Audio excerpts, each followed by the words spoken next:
Hello friends, it's me, and today, Home Alone, Welcome Home. Let's check out Game Theory, the full story of Welcome Home. So far, from the game theories. Together, let's go. Let's start. Thank you.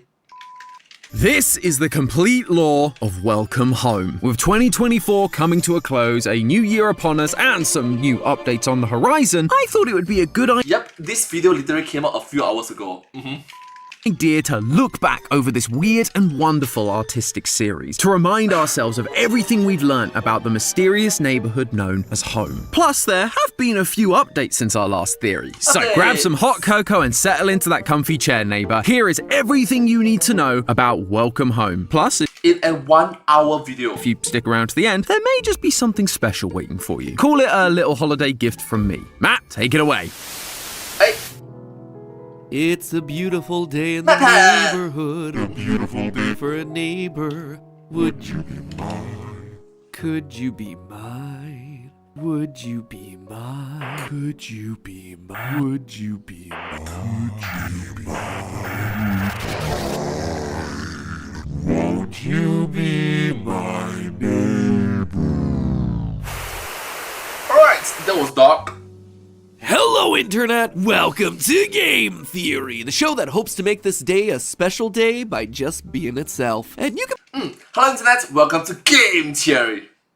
make my day very special by gently and kindly tapping that subscribe button. You know, that That's right. original quote Thank is you. nothing short of iconic. Attributed to one man in particular, Fred Rogers, host of the show Mr. Rogers' Neighborhood. No single man has done so much for children's entertainment or red knit cardigan sweaters. I think it's fairly safe to say that every kid who grew up between 1968 and 2001 are at least passingly familiar with his work. An educational show hosted on PBS that encouraged respect, compassion, kindness, integrity, and humility. It was simple, it was heartwarming, and it became one of the longest running kids shows of all time, bested only by Sesame Street in 2003. But when you make an impact on kids' lives, inevitably something strange happens when those kids grow up. They begin to explore their nostalgia, but they give it a new twist to transform it into something original. And nowhere else is that more true than here on the internet, where everything gets thrown into the pop culture grinder to be remixed and melted together until something inevitably pops out at the other end. Sometimes it's good, sometimes it's evil, and sometimes it's Welcome Home, the latest spooky craze to capture the imagination of the internet. If this hasn't been flooding your content feed lately, I'd be surprised. It has been everywhere, and for good reason. The premise behind it all is that this is a website dedicated to recovering pieces of lost media from an old 70s show called, fittingly enough, Welcome Home, a kids' educational series that suddenly went off the air and disappeared. Even its production company went completely silent. In that way, it's very reminiscent of Hello Puppets, if you happen to remember that one. As we explore the website, we can learn more about the residents of the neighborhood called Home. And it's your typical children's edutainment roster. People like Grumpy Frank, Joyful Julie, Goofy but streetwise Barnaby. But the most important character is the lead, Wally Darling. A character who's one part Mr. Rogers, one part Sesame Street, and with just a dash of Bob Ross thrown in, because the internet do what the internet gonna do. Exploring the website, we learned that episodes of the show would revolve around Wally learning a lesson, going on adventures, and drawing and painting with viewers. It all sounds quite idyllic, really. And it is, at least until you look beneath the surface. As you explore the website, you get a sense that not everything is right in this neighborhood. Links don't seem to work as they should, text appears to be overlapping, out of alignment, or hidden entirely, and there's this weird image of Wally just looking mighty sus. That's not sinister at all. There he is. Ladies and gentlemen, this isn't just a website, it's an ARG, an artfully realized gallery full of drawings, cardboard models, vinyl records, a physical puppet, and of course, puzzles. Lots of puzzles. And they're all hiding a suspicious amount of lore. Something sinister is going on in this neighborhood, and we're about to figure out what it is. But before we dive in, I do want Man, I miss it. Saying the word lore.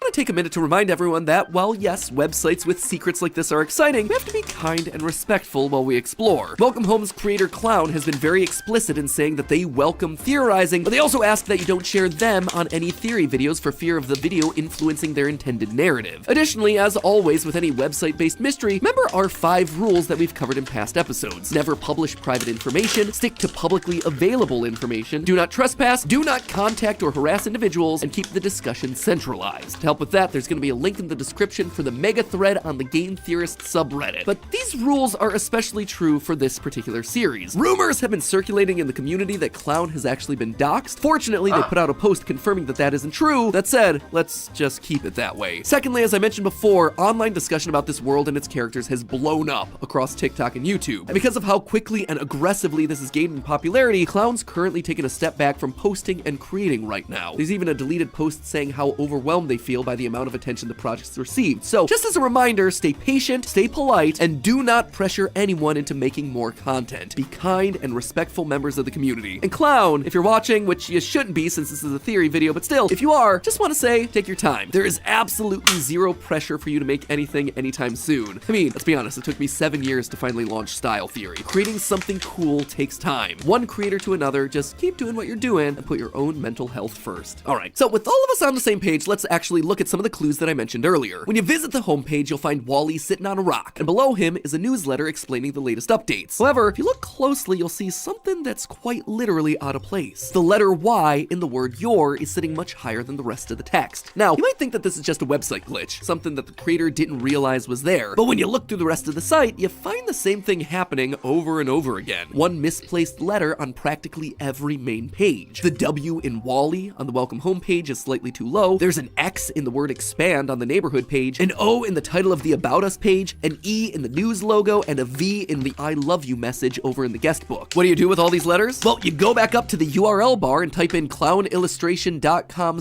and then the letters YWXOEV.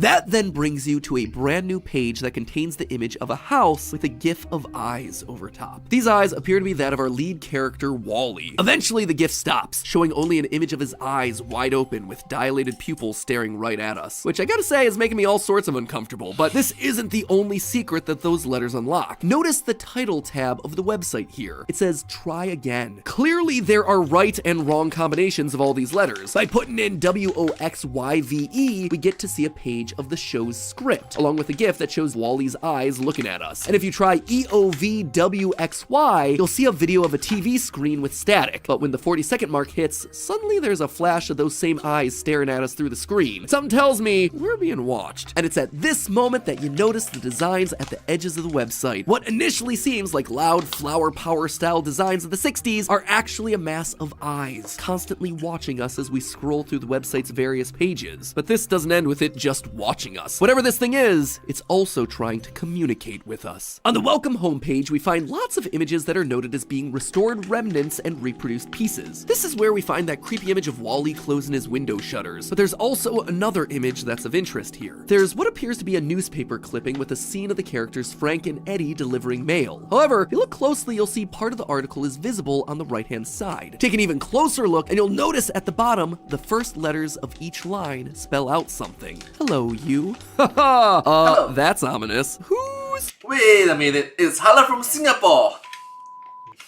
Sorry.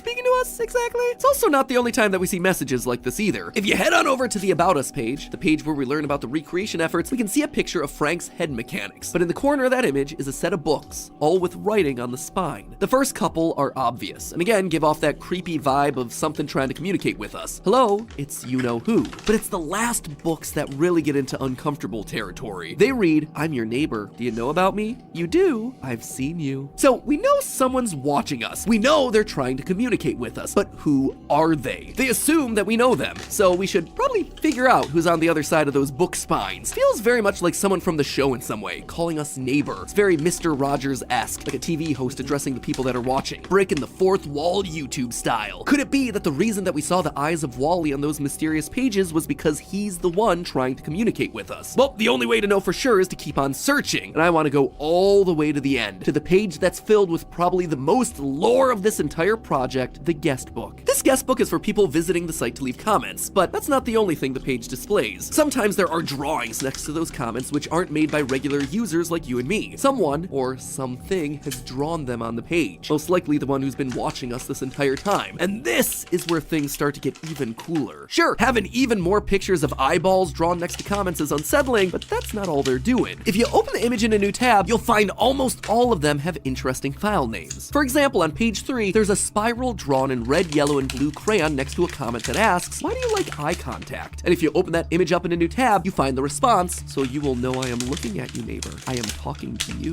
So whoever's drawn these images is definitely connected to everything else that's been going on around here. So who is it? Well, we get clues to that answer throughout the rest of the guest book. For instance, there's one comment that says, Wally's my favorite, to which the website drawings reply, I am your favorite too. Awfully presumptuous of you there, mystery host. So we know that Wally and this character aren't one and the same, except maybe they are. In another comment that says, I hope Wally knows that he's my favorite, the title tab says, I'm your favorite, that makes me happy. So are you or are you not Wally? Well, it seems like the answer may actually be yes and no. When you go to the last page of the guest book, you're presented with a lot of blank entries, which I don't know about you, but feels awfully suspicious. So if you hit select all, in one of those empty guest book entries, it suddenly reveals that there's hidden text here from Wally that reads, you're looking for me, silly, silly. But right next to it is another entry, also credited to Wally, except this time it's like somebody wrote his name and then put it through a SpongeBob meme filter. It says, you won't write back. The fact that both of these are identifying as Wally, just with one of them corrupted, it seems to indicate that there are either two entities inside our beloved host, or there are two Wallys running around. The real Wally and something else. But what? Well, at the bottom of each webpage, all the characters sign their Home. name, each with a unique signature. But to borrow a phrase from a rival kids show, one of these things is not like the other. Or should I say, two of these things are actually exactly like the other. Notice how the writing for home is the same as the handwriting for Wally. Same red. Home. Oh, by the way, this is, I recently received this yesterday. Hermione. You know, Harry Potter Hermione. Thank you so much, Waffles. Like this Adria Hermione. Back to the video. Crayon, same style of writing, especially when you compare the M and the W. Wally and home are connected in some way. They seem to be one and the same. This is also heavily supported by another one of the guest book pages. On page 5, one comment says that Wally is such a doll, and the website's response is a picture of an eye titled, no, a puppet. It's a double meaning. Not only is Wally the character a physical puppet, but he seems to be getting puppeteered by something else behind the scenes pulling the strings. Whoever or whatever home is supposed to be. There are a lot of other messages hidden throughout the guest book, and I'd encourage you to go and check them out, but I figured I'd try somewhere else to see if it would yield different results, and lo and behold, my hunch was correct. This site is hiding a ton of information in very unique places. On the Neighborhood page, you can actually click on the houses to learn about each of the characters. Each one gets themselves an illustration, and then a page on the right with their key character traits. However, if you do what I tend to do with these types of mysteries and just click on everything in sight in the hopes of finding clues, you'll actually be rewarded. If you happen to click on the word you in the word your at the top of the page, you'll be taken to a brand new screen. One that has a description card like all the other characters, only this time it has you. Yes, you,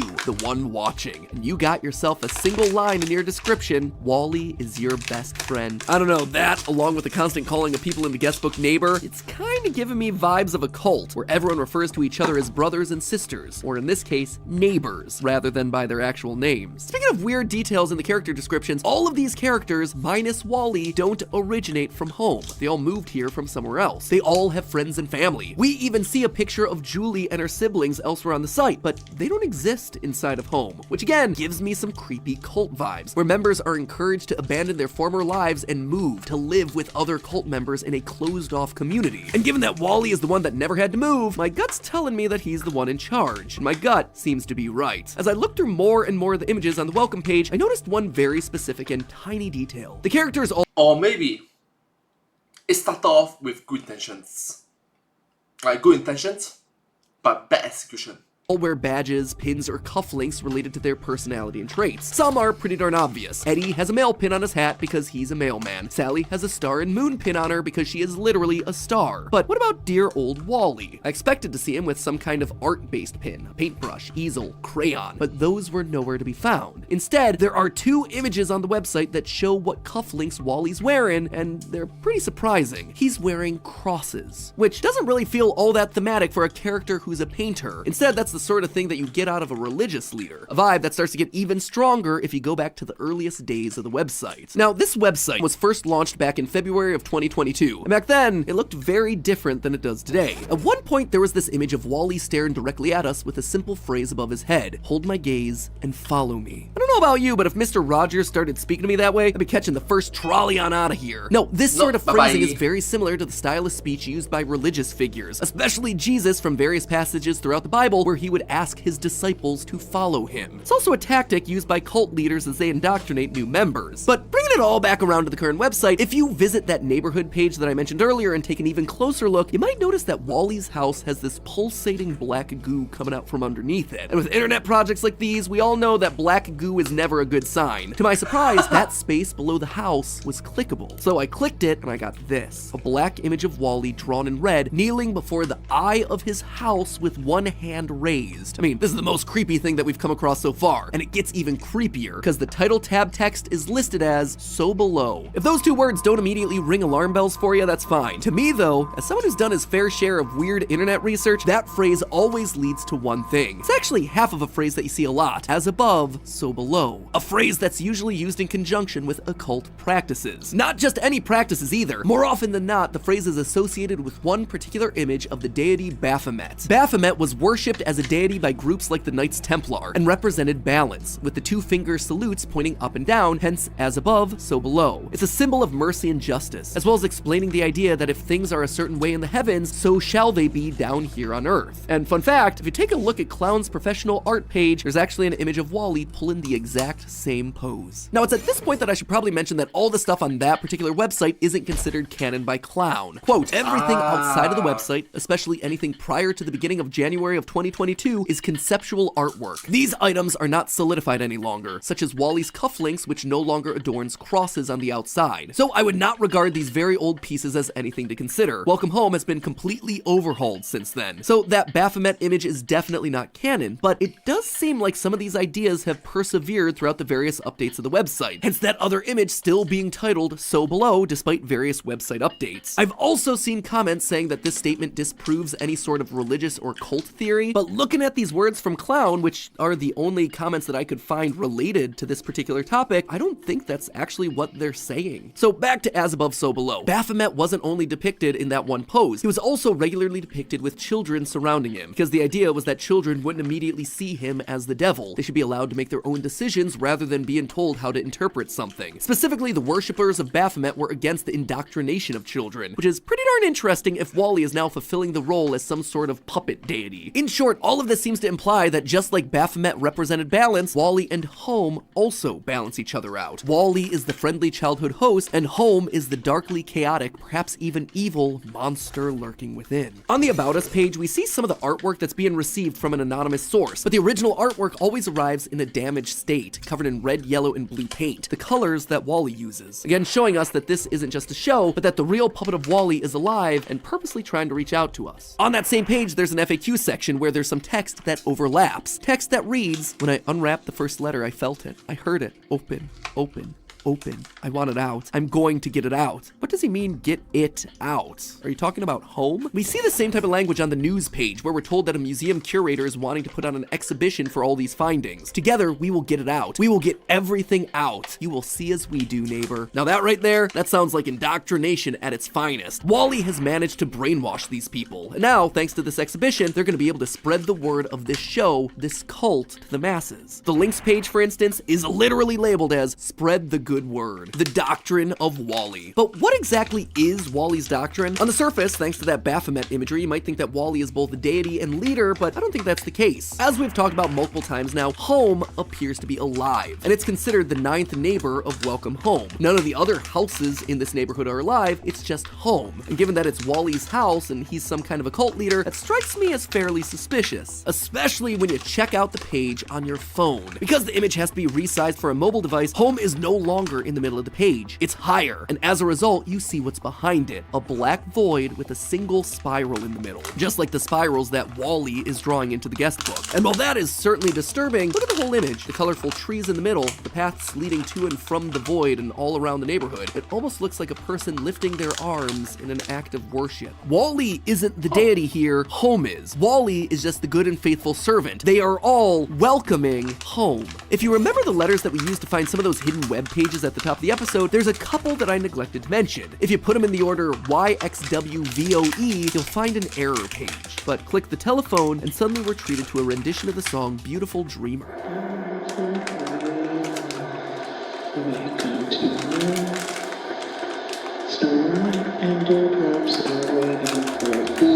In the world of Welcome Home, night symbolized the end of the episode. The neighbors would all go home, the children would turn off their TVs, and the crew would retire for the night. The show, however, has been off the air for a very long time, nearly 50 years. And so it's time for Home, the beautiful dreamer, to awaken once more. And we can be sure that this song is directed at home because while the song's currently labeled as singing MP3 in the files, the webpage is labeled duets. But there's only one person singing, or is there? If you listen a little further to the end of the song, here's some banging sounds. Do you like it? If we read Wall-E's bio, it says that Home talks using onomatopoeias. So these banging sounds are Home responding to Wall-E's song, slowly awakening, ready for revival. We don't exactly know what happened in 1974, what caused the show to shut down and the production company to fall silent, but I've seen my fair share of indie horror to know that when you got sentient mascots and demonic entities, it's not gonna be a good one. Maybe the production company fell silent because many of their workers were killed. Maybe a ton of children died. Maybe Wall-E was able to possess them through the TV to serve whatever Home's motivation is. Whatever happened back then, it is gonna happen again now that this exhibition is planned. Wall-E is regaining his influence, sharing these images to gather people together, and slowly he will reawaken Home to continue whatever their plan was half a century ago. The one thing I do know is that this story of Welcome Home has me hooked, especially when you consider that Clown has said that we're only 5% into the project. So until more is revealed, we wait. I suppose you could consider us the Neighborhood Watch. Let's just start with the big cliffhanger from the previous theory, the upcoming exhibition for Welcome Home. This event was a chance to share the history of the show with the world, but from the website's newsletter, it definitely seemed like something a lot more sinister. It read as follows, quote, "Together we will get it out. We will get everything out. You will see as we do, neighbor." Just gonna go and leave that invitation on red. Thank you very much. As I already mentioned, I suspected that this event was meant to gather people together to make them part of Wall-E's cult. So imagine my surprise when on the updated website, I saw that there was a brand new page dedicated to that very exhibition, and nothing really happened. Here I was, expecting images of destroyed displays, news articles of a disaster, maybe a message written on a wall in blood. That's not too much for a guy to ask, right? But instead, all I saw were vinyl records, an activity worksheet, a mock-up Wall-E puppet. I was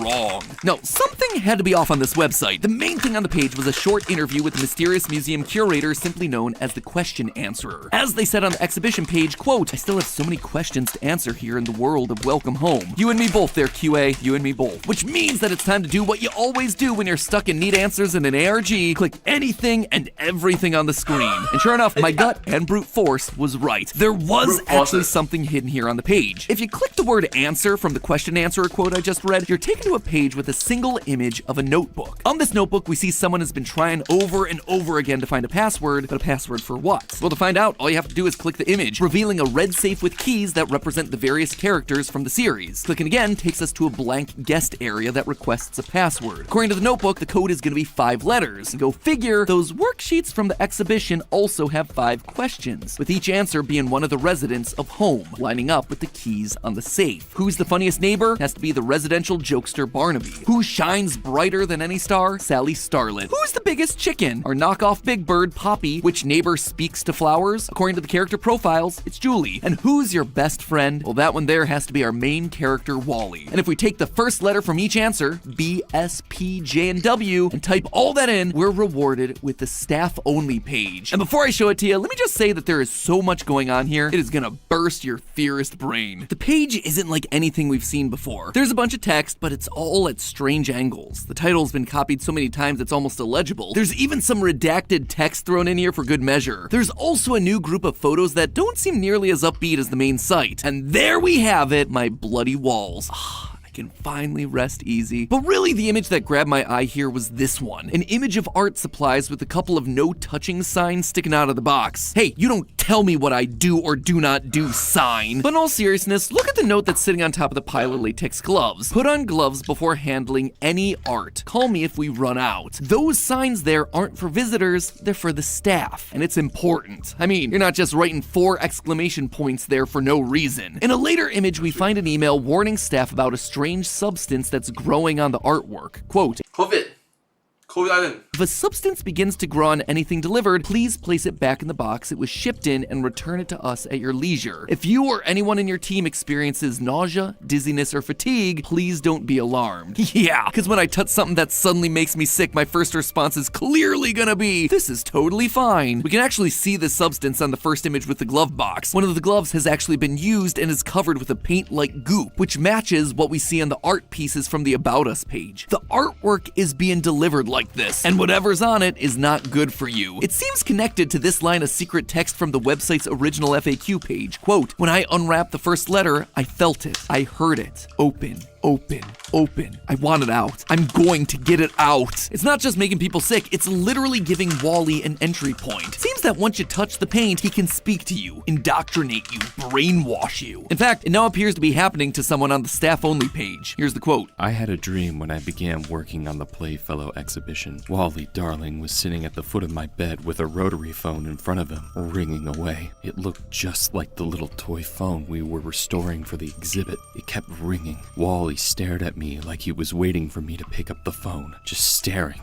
unblinking, the phone ringing and ringing. I couldn't move. I couldn't figure out how to move and pick up the phone. He kept waiting. I couldn't pick up the phone. I keep getting phone calls now, or at least I assume that's what's happening. I keep hearing it ringing all day sometimes. I check my phone, and there's no new messages. The writer is being driven mad by the same substance, hearing the call of Wally and his cult of home. Just like you should be hearing the call, my call, of hitting that subscribe button. Just click the button to answer the phone in the next 5 seconds to make that ringing stop. Please make the ringing stop. Thanks, Thank you. You're just the most. Now let's figure Subscribe. Thank you.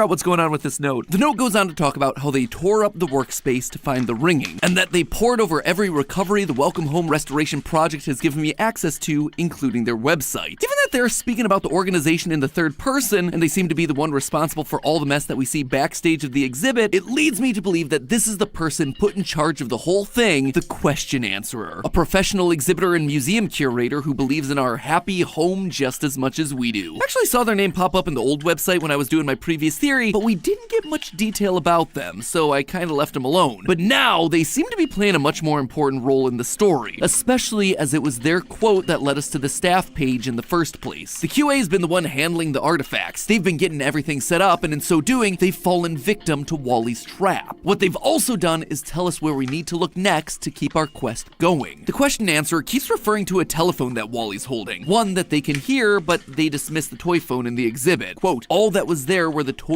for the exhibit, and obviously those couldn't be ringing. But I'm never quite so quick to dismiss any evidence that feels so overtly obvious. The telephone is prominently displayed at the exhibition as official merchandise for the Welcome Home show, and given there's now a merchandise page on the website, felt like the best place to go next. The merchandise page is full of holiday cards, vinyl records, cereals, and coloring books, but the biggest and most important thing they present to us right at the top of the page is the rotary phone. In fact, you can actually interact with this toy on the website. Pressing the buttons allows you to hear responses from the colorful cast of Welcome Home, just as you'd expect from a similar phone toy, except something isn't quite adding up. Despite the restoration project bringing the phone back to its original working condition, there seem to be some discrepancies between what we see and what the packaging tells us we should be seeing. The box tells us that there should be 16 built-in conversations in this thing, but that's spread across 10 buttons, 2 of which seem to be missing, and with 1 that's actively glitching. The remaining 7 only have 1 response, and they don't even remotely match what's said on the box. Hello, this is Frank Frankly speaking. Hello. Are you there? Which means that whatever phone Hello? they have, it is not the phone that we see on the box. Additionally, the Wall-E button doesn't have a play function. The website says his button has a glitch and has been taken offline. But as with most things involving Wall-E, things aren't exactly as they seem. If you click on the button anyway, you can definitely hear Wall-E's dialogue, but while all the others are responding awkwardly to a prank phone call, Wall-E's is a bit different. Hello? Hello? Hello? Ha, I'm only kidding. I know you're there. Did you like my joke? I think you were going to say yes. Ha. It isn't an innocent pre-recorded conversation for a toy phone. This is targeted, and it's creepy. While all the others are responding to a prank call, Wall-E knows that we're there, and he speaks directly to us. Not about the show, to us, about us. You have to go too. You have work to do. Remember, until you hear me again, keep your smile merry and always know that I love you very much. Goodbye. He's planning something big, and he needs his followers to keep up appearances until the time's right. This toy allows Wall-E to speak to his new followers directly, a shepherd to his flock, informing them of the work that's still to come. And while what he has in store is still unknown, he's still finding ways of keeping us busy. Before this update, one of the ways Wall-E communicated to us was through drawings in a guest book. By opening those up in a separate tab, we'd find hidden messages like, "I can hear you, neighbor." It was unsettling to be sure, but now he's back at it again. Only this time he's doing it across the entire website. When you visit certain pages, you'll watch as Wall-E begins to draw something on the page before your very eyes. Clicking on each of these newly formed drawings takes you to an audio file, each one directly from Wall-E. We've looked into each other's eyes so many times. You're looking at me now. Once you find all the audio files, you can actually start to see a pattern. The pages the files are from all have single word titles, like soon, I, and neighbor. At first, this might seem random, but if you try to rearrange them, you can form the sentence, "I will help you understand, neighbor. I will find a way soon." Which is super cool on its own, but it doesn't even stop there, because when you play the audio clips in the same order, they create one side of a conversation. There you are. Welcome home. Ha ha ha. You're the most. You're so still. What are you doing? What are you waiting for? To hear me again? Ha ha ha. I think that means you can hear me. Can you see me? That's okay if you can't. Don't worry. I know you're there. You know I'm here too. I will talk to you. Why won't you answer me, neighbor? Why can't I hear you? You know me. You do. Please open. Let me in. Let me in. This conversation feels like it's someone he's already converted, someone who's waiting to hear from him again, who desires to be a part of home. So who's he talking to? Well, it matches quite nicely with the note left behind by the question answerer on the staff-only page. Wall-E stared at me like he was waiting for me to pick up the phone. What are you waiting for? To hear me again? Ha ha ha. I couldn't move. I couldn't figure out how to move and pick up the phone. You're so still. What are you doing? And suddenly it becomes clear why he's desperate for the question answerer's attention. Wall-E might be able to draw over the website, but to spread to more people, to become more powerful, Wall-E needs to be able to see. You know how to draw eyes. You draw mine many times. I know it is thanks to you, neighbor, that I can see. The Welcome Home Restoration Project tried to stop Wall-E and his influence by shutting down the guest book in this latest update. But underneath that news update is another post, not dated, that says, quote, "So many guest signatures. So many of them are trying to communicate. What are you telling me for? Do you think I can answer? What are you trying to do to me? I'm closing that guest book. I'm not playing this game anymore. The ringing is enough." It's a reluctant follower. It's the question answerer. These eyes everywhere across the site will allow Wall-E to see into the real world and will help him interact with people on the other side. And the bad news is, it's working, as we see all over the behind-the-scenes photos on the staff-only page. One of the notes tells us about using a black light on all artwork, and for staff to take photos of what they find. Doing this reveals the drawings of eyes, spirals, telephones, phrases like the phone is ringing, all things that we've fairly well covered at this point. But how can we be sure that this is Wall-E's doing and not someone else? Well, on the emails requesting the 5-letter password that we found earlier, the email response is simply simply the worksheet. The email is to the question answerer, and the person it was sent to is from part of the WHRP, but their name's redacted. The question answerer prints out these pages after receiving the emails, but under the black light, written underneath everything, we find the identity of the sender, Wally, darling. Wally is signing in invisible ink. He's sending us down rabbit holes. He's providing letters, emails, and now passwords to a safe so that the WHRP can have more conversations with him. The puppet has become the master. However, while it might be easy to jump on the whole Wally is evil bandwagon, I believe that he may actually be just as much of a puppet as anyone else in this thing. In the last theory, I mentioned that there were two signatures from Wally in the guest book. One that looked normal, you're looking for me, silly, and another that felt a bit more chaotic, you won't write back. This led me to believe that there may be two versions of Wally wandering around, one good and one evil. This update seems to be pointing us in a similar direction. In the email that was sent by WHRP that talks about the substance causing nausea, dizziness, and fatigue, we find a note written in invisible ink that says, "I'm so sorry." Wally's apologizing? But isn't this exactly what he wants? To brainwash others to see as he does? It doesn't make a lot of sense, unless there are two versions of Wally. On the original website, there was a secret page that showed Wally hiding in shadows, followed by the text, "I can't see you. Do you see me?" In one of the audio clips we found this time, he says, It is thanks to you, neighbor, that I can see, but it is still, I can't see.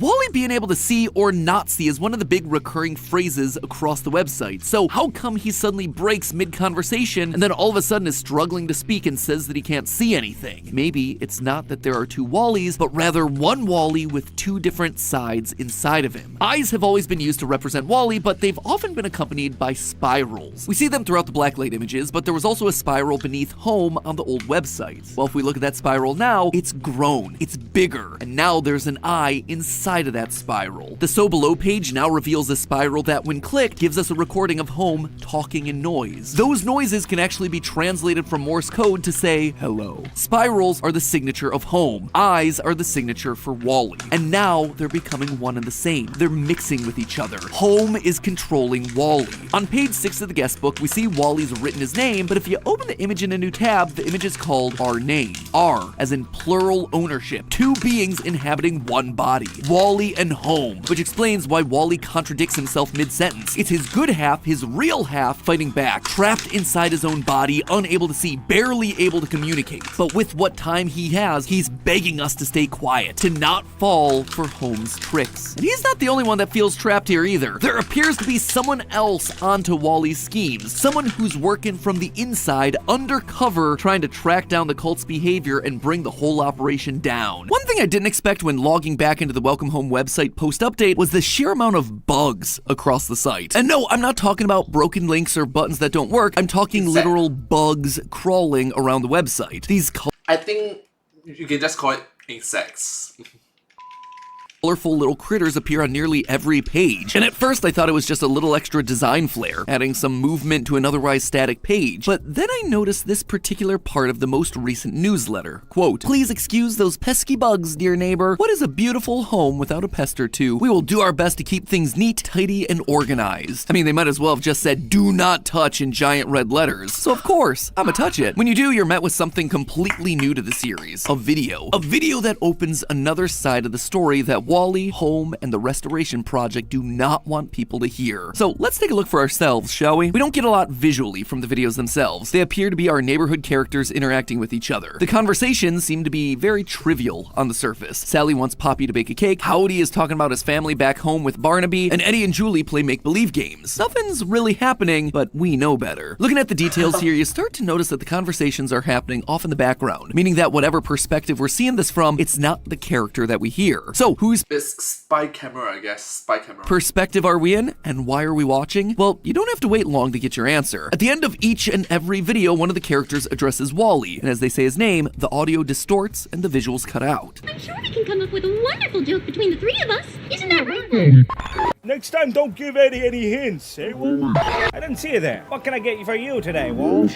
In fact, in some clips, we actually see Wally's hand in the shot. We are watching from Wally's perspective. He is the lens that we're seeing the world world through. Except he's not interacting. He's just sitting there, quietly, completely still, observing. He's going from place to place, keeping a close eye on all his neighbors. Spying on his neighbors, if you will. If we're right and Wally is supposed to be some kind of a cult leader, then this makes a lot of sense. As the shepherd for his flock, he needs to make sure that everyone's under control. No one's stepping out of line. By the looks of it, something rotten seems to be happening under the surface of this idyllic kids TV series. In one of the hidden videos, Sally Starlet makes a snide comment to Poppy about someone using gelatin molds for all their baking. There's no one else in the neighborhood I would trust with this. And not just because you're the only one here who can make something that doesn't come out of a gelatin mold. And we learn that this is a dig at the local bookworm Frank Frankly, based on a similar conversation in a different video. I suppose gelatin can't always be relied upon, too. Still, I think it holds perfectly sliced fruit beautifully. People are gossiping. They're making comments about others when they're not present. And they don't just stop at gossiping either. Barnaby mentions having tomatoes thrown at him by another neighbor in a different bit of audio. As long as they're not throwing tomatoes at me, it sounds like a walk in the park. I tell you, we got a neighbor who's got an arm like a professional baseball player. It's not easy. This again feels like a call out to Frank Frankly, who has himself a vegetable patch in the back garden. In fact, there's a lot of weirdness around Frank in general, which we'll come back to in a minute. In general, though, people in this neighborhood are feeling a lot of tension, and most of it's revolving around the resident jokester and Wally's best friend, Barnaby, who seems to clash with almost everyone he speaks to. While Frank is teaching Wally about flowers, Barnaby comes in to create a big disruption. Hey, not a daisy goes by where you don't get impatient. But hey, I'm just pulling your leg. Will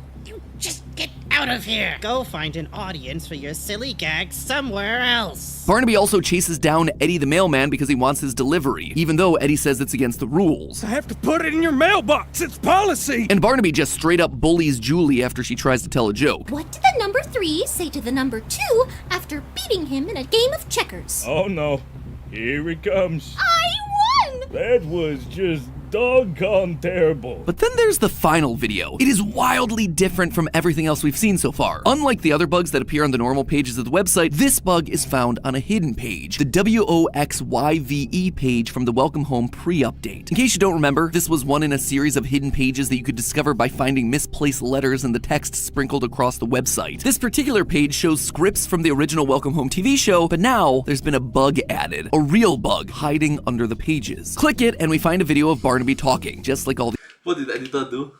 The number 3 say to the number 2 after beating him in a game of checkers. Oh no, I won! here it comes. I won! That was just doggone terrible. But then there's the final video. It is wildly different from everything else we've seen so far. Unlike the other bugs that appear on the normal pages of the website, this bug is found on a hidden page, the WOXYVE page from the Welcome Home pre-update. In case you don't remember, this was one in a series of hidden pages that you could discover by finding misplaced letters in the text sprinkled across the website. This particular page shows scripts from the original Welcome Home TV show, but now there's been a bug added, a real bug.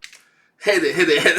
Hiding under the Use a fire to burn it. pages. Click it and we find a video of Barnaby talking, just like all the other videos. But this time he's not talking to another character, instead he's talking to Home, telling him all the things that he did that day. In his talk, Barnaby calls back to all the other clips, like annoying Frank, bullying Julie, chasing down Eddie. Yeah, he's a real sourpuss. No wonder Julie can't tell a good joke. She's got a sense of humor only Frank could love. Just like in all the other videos, Barnaby calls over to Wally, but this time, the video doesn't immediately end. Go on, kid, tell him. Hello, buddy? Pal? Hey, you stopped beating. Everything all right? Did you hear that? Just before the video glitches out, we hear a number of banging and creaking sounds all coming from Home. It's Home talking back. And if we look at the transcript, we actually get a translation to tell us how Home is feeling. Sounds of banging can be heard, sort of like laughter. Opens and closes its door judgmentally. We're being helped along to understand how Home feels. And given the judgmental lines are focused around what Barnaby sees as fun, I'm not convinced that Home is happy. And most disturbingly of all, in those final moments, the bangs and creaks are left unaccounted for. There's no transcript, no translation. Why? Because the truth is purposely being hidden from us. I believe that this right here is the moment that Wally is taken over by Home. Until now, Wally has simply been a faithful servant to Home, doing as it says, being its eyes and ears. But after hearing how the neighborhood's been miserable, Home decided it needed to take matters into its own hands, taking full control of Wally like the puppet that he is. But there was still something that felt odd to me. So far, Wally/Home is the only one that we've seen communicating to us through the glitches in the website, but this suddenly blows the roof off their whole charade, revealing the truth that they don't want us to know, that they are one and the same. So why would they choose to show it to us on the website? Well, what if I told you it's not them? There's someone else uploading these videos to the site. There's someone else working from the inside to take Wally down. Consider this. The way these videos have been seeded out to us, the audience, is completely different to how Wally's been speaking to us through this website so far. Wally draws on the website to get our attention, but these videos are being revealed by literal bugs crawling across the site. So if Wally draws because he's an artist, then is there a character that's associated with bugs? The answer there is a resounding yes. One of the character's descriptions reads as follows, quote, "The resident bookworm with an expertise on butterflies." A description that belongs to none other than Frank Frankly. This guy loves butterflies. He even wears a butterfly-shaped bow tie to prove it. But he isn't limited to just one type of insect either. Eddie calls on him for help when an insect gets into his post office. I'm afraid I only deal with bugs, Mr. Deer. Bug?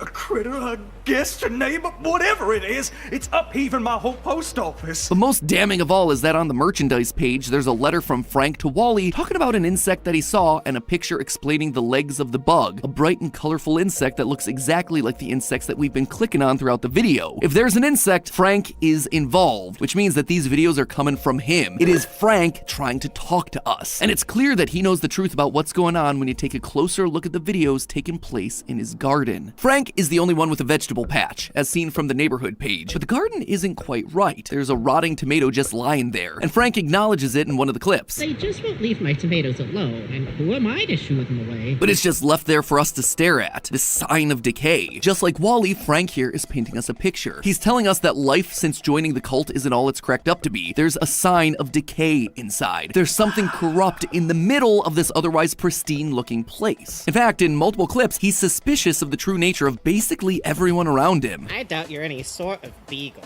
I've never seen any blue dog before in my life. Frank knows the neighborhood, Barnaby, Howdy, and Home are not what they seem on the surface. In fact, he's afraid of them. In that same video clip of the vegetable garden, we see a lineup of these colorful things. If there are any professional gardeners out there that want to tell me exactly what they are and what their name is, I'd appreciate it.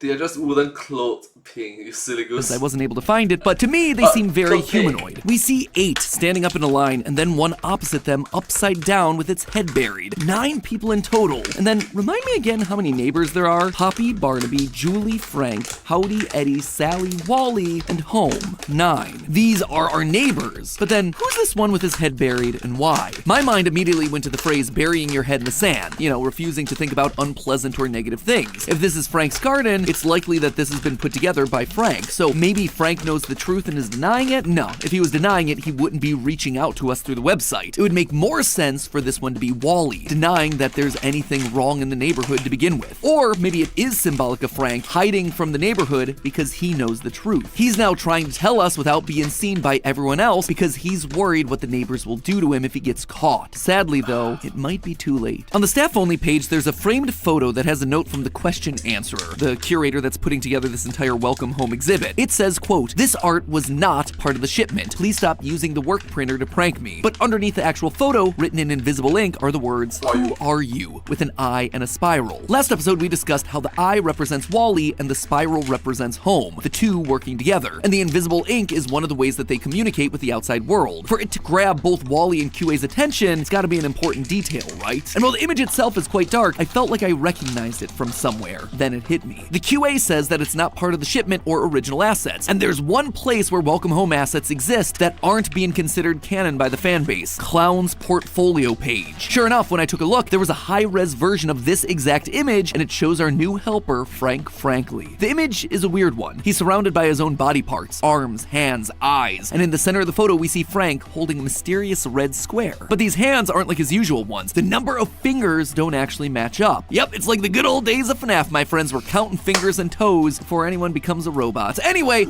Five Nights at Freddy's! Like the other puppets, he typically has 3 fingers and a thumb, but this image shows him with 4 regular fingers, with the thumb hidden behind the card that he's holding. These are human hands. I did think it was odd that Wally wrote under the photo, "Who are you?" I mean, it's clearly Frank's face. Wally knows who this is, he's one of the neighbors. But paired with the image of Frank having human hands, this question sounds slightly different. It's not "Who are you?" it's "Who are you really?" And going back through the information that we have on Frank, suddenly him being the odd one out becomes abundantly clear. The description pages tell us how each character came into the neighborhood. All of them except for Frank. Frank's description actually reads, quote, "Frank does not have any known information regarding his origins prior to moving into home when compared to the others. How he got into the neighborhood is just as much of a mystery to the WHRP as it is to us. He's hiding his identity to take things down from the inside." In the photo, Frank has all these extra body parts around him. I suspect that all these spare parts are things he uses to disguise himself in order to break Wally and Holmes' little cult open from the inside. When talking to Wally about the flowers and Barnaby interrupts, Frank puts emphasis on a very specific word. Don't actually have any blue pigmentation. They have to grow in soil that is basic as well, so the pine straw should be left for the other beds. You're telling me that these flowers are liars, Frankie? I'm not telling you that these flowers are liars, Barnaby. Frank isn't trying to tell Barnaby about these lying flowers, he's trying to tell someone else. It could be Wally, we know he's the perspective that we're seeing here, maybe he's trying to reason with his good side, or maybe this is his way of breaking the fourth wall, talking directly to us. When Frank is saying these flowers aren't as they seem, we're being shown the people standing together and the one representing Frank having his head buried in the sand. And what color is Frank's representation? Blue. He's telling us that he isn't what he appears to be. He's not a puppet from this neighborhood, he's a spy on the inside. This same photo of Frank with the human hands on Clown's Tumblr account has the hashtag scopophobia. Scopophobia is an extreme or irrational fear of being looked at or seen. Frank is afraid that he's going to be seen for what he truly is, but wants us to know the truth about this neighborhood, so he buries his head in the sand and hides messages through his trusty bugs. I have no doubt in the future updates we'll learn more about Frank and how exactly he became part of the neighborhood. I just hope that he's able to stay under the radar for long enough to tell us the truth. There's someone else from the neighborhood that's been using the bugs on the website to expose Holmes' plan. The local Tom! Hey! bug enthusiast and resident grump, Frank Frankly. But now, after all this time, the internet darling Wally 19 minutes into the video. Darling is back. 19 minutes left of the video, 19 minutes left. And he's got a shiny new website in celebration of home warming, which is Welcome Home's version of Christmas. Wait.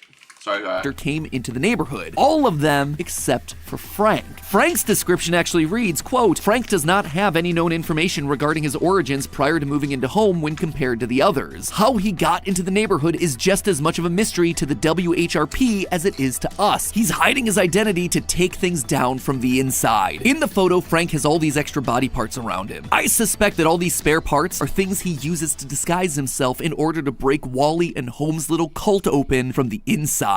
When talking to Wally about the flowers and Barnaby interrupts, Frank puts emphasis on a very specific word. Don't actually have any blue pigmentation. They have to grow in soil that is basic as well, so the pine straw should be left for the other beds. You're telling me that these flowers are liars, Frankie? I'm not telling you that these flowers are liars, Barnaby. Frank isn't trying to tell Barnaby about these lying flowers, he's trying to tell someone else. It could be Wally, we know he's the perspective that we're seeing here, maybe he's trying to reason with his good side, or maybe this is his way of breaking the fourth wall, talking directly to us. When Frank is saying these flowers aren't as they seem, we're being shown the people standing together and the one representing Frank having his head buried in the sand. And what color is Frank's representation? Blue. He's telling us that he isn't what he appears to be. He's not a puppet from this neighborhood, he's a spy on the inside. This same photo of Frank with the human hands on Clown's Tumblr account has the hashtag scopophobia. Scopophobia is an extreme or irrational fear of being looked at or seen. Frank is afraid that he's going to be seen for what he truly is, but wants us to know the truth about this neighborhood, so he buries his head in the sand and hides messages through his trusty bugs. I have no doubt in the future updates we'll learn more about Frank and how exactly he became part of the neighborhood. I just hope that he's able to stay under the radar for long enough to tell us the truth. And then that's where it's like, but hey, that's just a theory. A game theory. Thanks for watching. Thank you.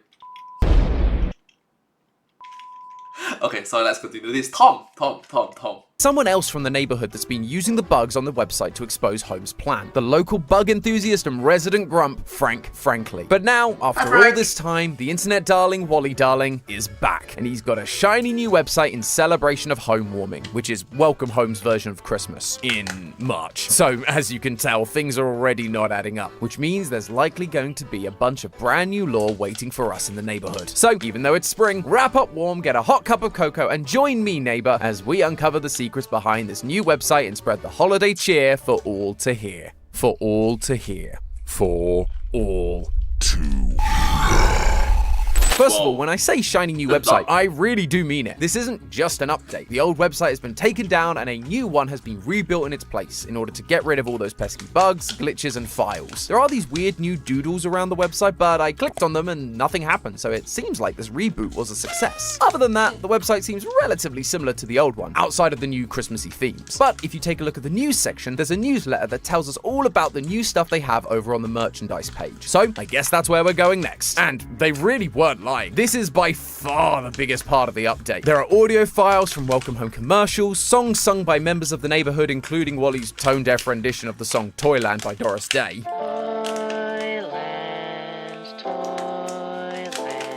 There's even children's toys that contain actual throwing knives and an unsettling cookbook full of disturbing recipes that I am definitely going to be sending over to Santi later. But there was one new addition that stood out to me above all the rest. Okay, so this was back when they earlier this year, when MacPack retired, they took over.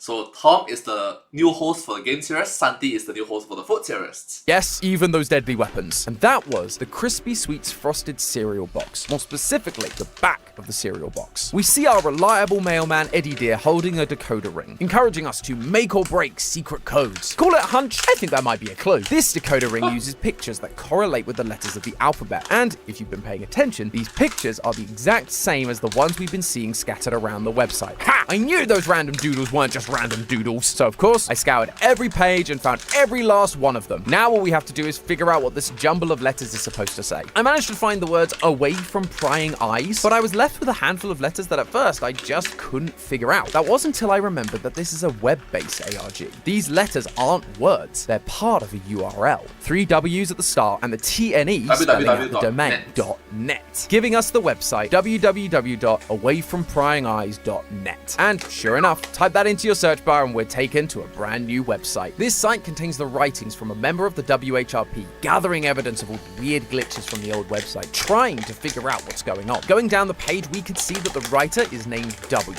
which feels suspicious given the only character we know with W as the first letter of their name is Wally. However, we don't really get anything more to go on, so I'm just gonna leave that be for now, but make no mistake, I'm watching you. Regardless, I started reading Tom be like, I'll be back.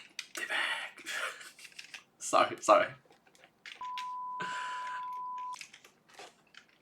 what W had to say, and as I did, it occurred to me that we've actually met this character before. In this post, W notes his frustration. Quote, "No one has come forward or provided leads, and dead ends have since piled up," which lines up with a quote from a newsletter that was posted during a minor update back in October, the Halloween update, where again, the writer is very vocal about the lack of information. Our source has yet to send the full book. I don't understand why. What is it worth to leave it out? Ripping out pages. What a waste. It takes so long to get everything off of them. Still, we're patient, aren't we? If you're reading this, please hurry. So, it would appear that W is the one writing the newsletters. But those aren't the only writings of theirs that we've seen before. Remember on the original website where we found text that said things like, "When I unwrapped the first letter, I felt it. I heard it. Open, open, open. I want it out. I'm going to get it out." Well, the same kind of writing style can be seen from W on this new hidden website. It needed me. I needed it. Everyone started to look at us. You want this as badly as I do. Up until now, we've suspected that these hidden entries on the old website were written by the question answerer, the museum curator that was hired to put on the Playfellow exhibition. They created their own hidden website that would tell us about a dream they had with Wally sat at the foot of their bed calling them on a toy telephone. He was the only one acting erratically, so at the time, it made sense sense that he would be the one making these chaotic entries. But now, W's writing seems to be a much stronger match. Plus, it would make way more sense for a member of the WHRP to be able to alter the main website rather than a freelance museum curator. W even references the question answer and the events that we saw in the last update. Nothing from our curator who has since recovered. I don't know what happened to them to become so unwell to create that page. Things clearly got a lot worse for our curator friend between updates. But despite knowing about the website and what it said about the telephone, W decided to grab the defective toy anyway and continue trying to fix it after the exhibition. We can see a page labeled broken phone that contains their findings, and we learn that no matter what W tries, the phone is still doing the same thing it was for the question answerer. It won't stop ringing. When they pick it up, it doesn't give them an answer either, until it does. What we hear is Wally's terrible cover of the song Toyland, only this time there are lines from Wally talking at the beginning and the end. Did you like it? I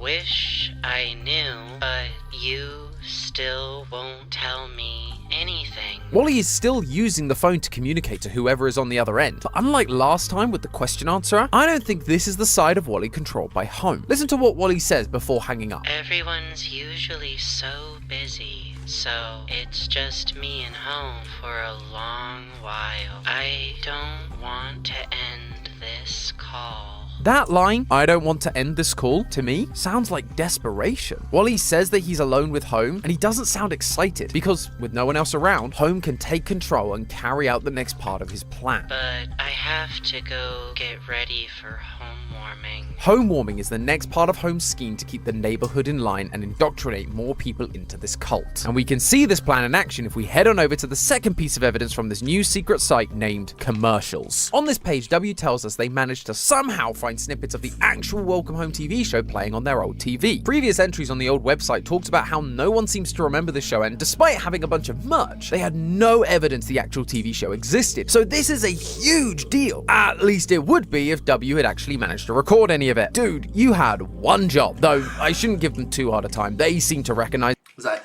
you have one job. Oh, come on, please. their mistake, and so from this point onwards, they leave the TV on, constantly watching, hoping the show would return to the screen, until finally, he found something. Quote, I was finally rewarded in December. The channel it appeared on didn't make any sense, but I didn't care. Video evidence and audio started playing, one after the other. I've captured and compiled together whatever I could. When footage would disappear, I would have to move to another channel, where another would appear, and then disappear again. This explains why a Christmas-themed update seems to be happening in March. The newsletter that told us about the new merchandise is actually labeled December 25th. Christmas Day. But immediately after that, a new newsletter is released calling it a mistake. Quote, I hadn't realized how much time had passed. This update was planned for December, but they were so engrossed with these commercials, so determined to record evidence that they lost track of time and ended up staring at this TV for months. To the point they even claim that things in their house have started rotting. But it was worth it, because now, after a year of the website talking about a show that didn't seem to exist, W finally had video evidence of Welcome Home. And what has been uncovered is harrowing. This video is mostly filled with commercials, advertising things like cereal, sleeping pills, and cigarettes. Ah, yes, a balanced breakfast for any child growing up in the 70s. I'm making a joke about it, but back then, advertising this sort 70s was like 50 years ago, half 100 years ago. of thing with animated characters was pretty normal. Gee, we ought to do something, Fred. Okay? How's about taking a nap? Hey, I got a better idea. Let's take a Winston break. That's it! However, morally questionable adverts aren't the only thing this video includes. W laments that the original show they saw never reappeared again, except for a couple of clips from the perspective of a character we've not actually spent a lot of time with. Compared to the likes of Wally, Frank, or Barnaby, he felt like a bit of a background character, but now he seems to be taking center stage, showing us that decoder ring that got us started on this whole journey. I'm talking about Welcome Home's reliable mailman, Eddie Deer. In these clips, we see Eddie wondering why no one asked him to deliver anything, and so, to pass the time, he starts wrapping presents for his friends, but constantly begins to doubt his choices. If no one is trusting him with the mail, are his choices even good enough? Well, no one has asked me to deliver nothing yet. Let's wrap Sally's presents first. Or actually, maybe Julie's. She's gonna love this chimney cozy I got her. I mean, I hope she does. Well, come to think of it, Julie hasn't called me either. All of this eventually leads to frustration. He slams the Bro, I think that's what you call it. Anxiety? I'm sorry. desk and throws things around because he feels useless and alone. How am I supposed to do my job when no one gives me something to do. Poor guy. Just give the man something to deliver. It's all he has. But these clips highlight something that has been bubbling away under the surface of Welcome Home pretty much since the beginning. Eddie is an outcast. In our last theory, we showed that the interactions between the neighbors are not as harmonious as they seem. But looking more closely, you realize that out of all of them, Eddie is the one that is most often mistreated, insulted, or taken advantage of. When Eddie is talking to Howdy about what he's doing, that Mistreated, insulted, taken advantage of. I understand that feeling very well. It sucks. Those assholes. Those motherfuckers, I hate them. To my bones, I still hate them so much. that day, Howdy just waves him off. Just in a rush today. I'm a little behind with my delivery run.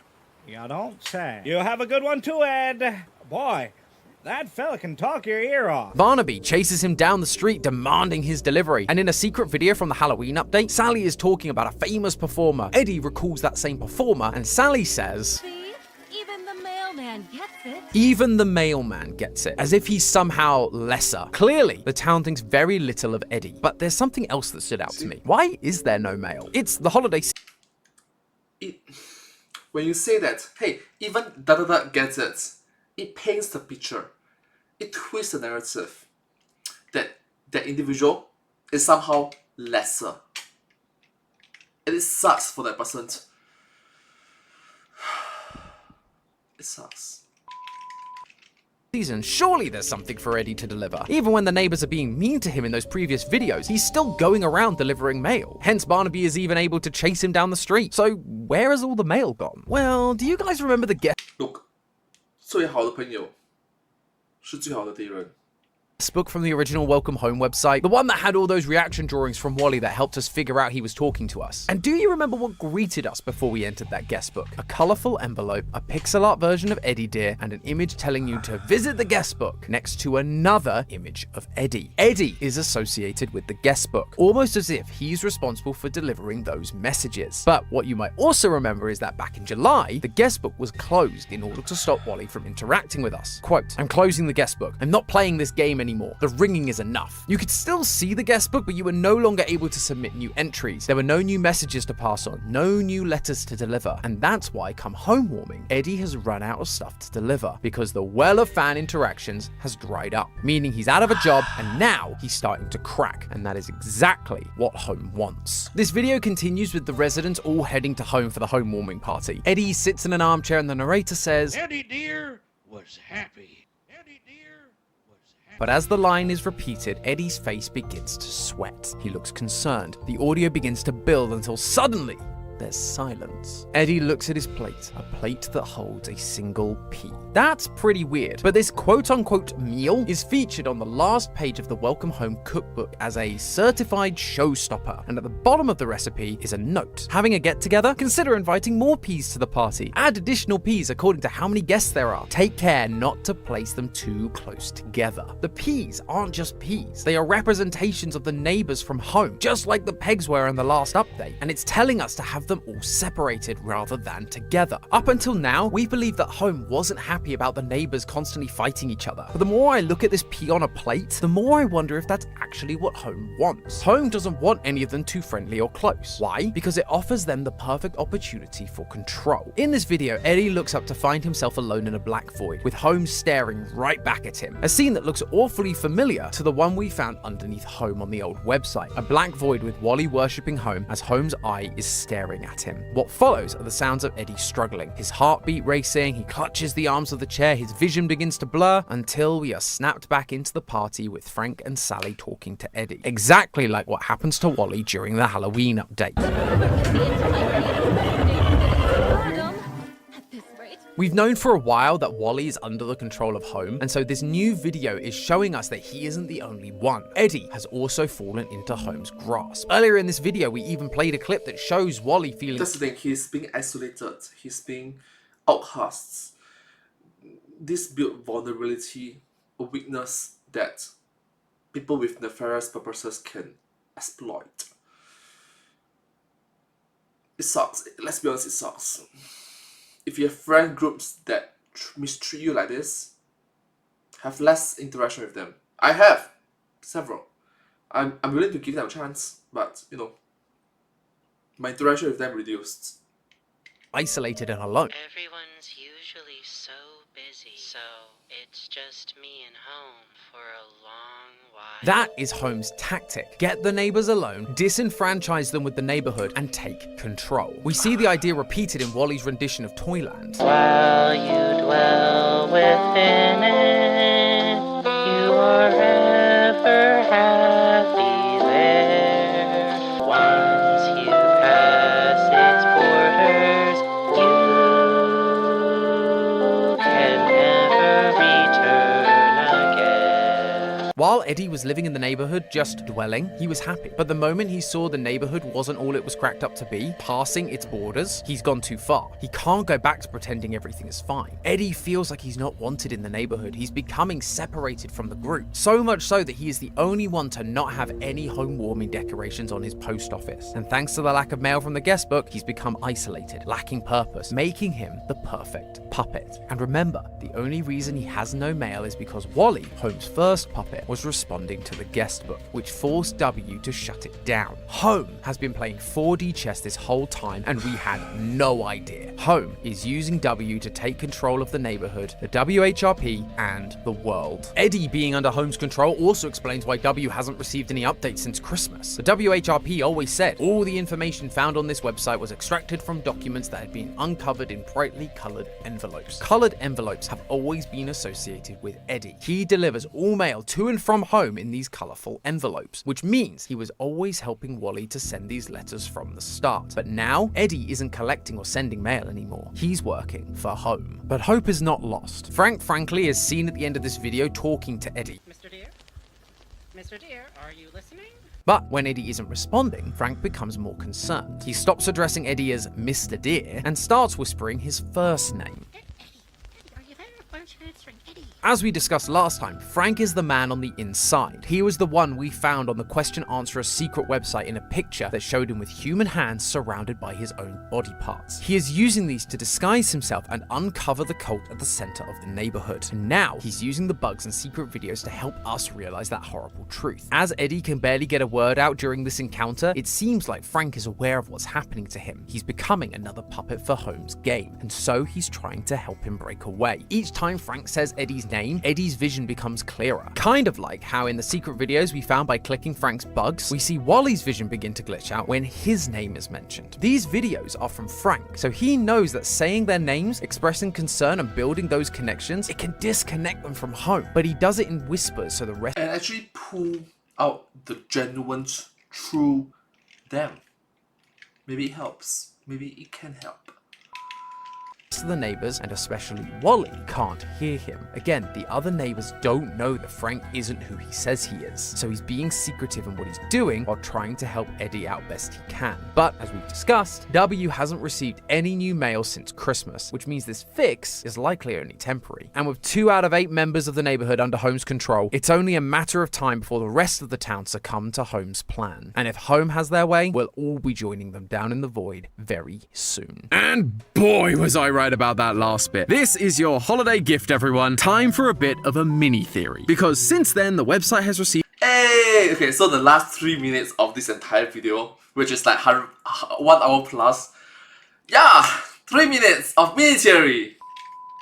Another update for this year's Halloween. The real website remained largely the same. The only thing that was new was the introduction of a new recording called Brick by Brick, along with a physical book so that you can read along. Most of it is your standard Sesame Street style story. Sally is putting together another scary play. Even Home wants to be in it, but sadly they are rejected as Sally wants Poppy to be the star. Trust me, Sally, you do not want a Poppy being your main character. It never ends well. Fortunately, Poppy is far too frightened to do it and so declines, leaving an opening for Home to take her place. Though concerned that Poppy might still hear the scary play from her house, the neighbors do the only logical thing. They brick up her window so that she can be alone in peace. With friends like these, who needs enemies? By the end of the story, we do lose the audio, so we just have to read by ourselves. But all's well that ends well, and Wally ends up saying, everything is as it should be. But as you'd expect, this lovely story has more story to tell. One. Alright, that escalated quickly.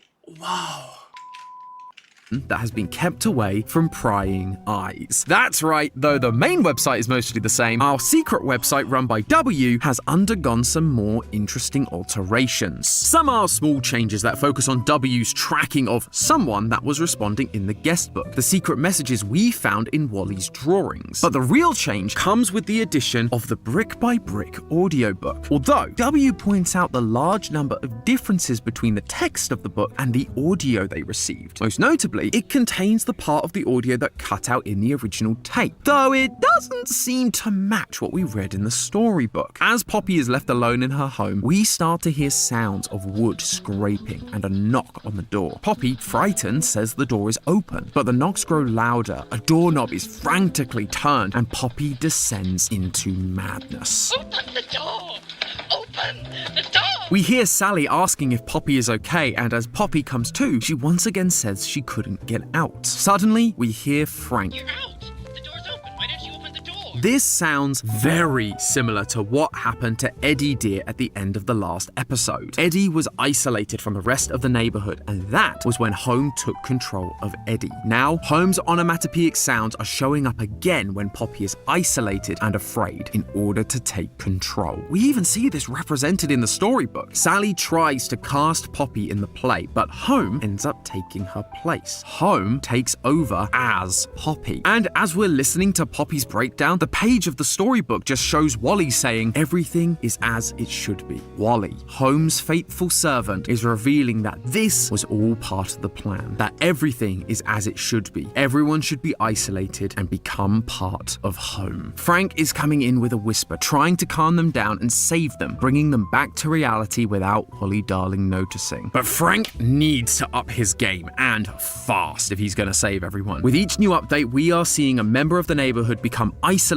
and taken over by Home. First with Eddie, and now with Poppy. If Frank insists on staying under the radar like this, Julie, Sally, Howard, and Barnaby will all be succumbing to Home's evil plans very soon. But hey, that's just a theory. A game theory! Thanks for watching, and happy holidays, neighbor.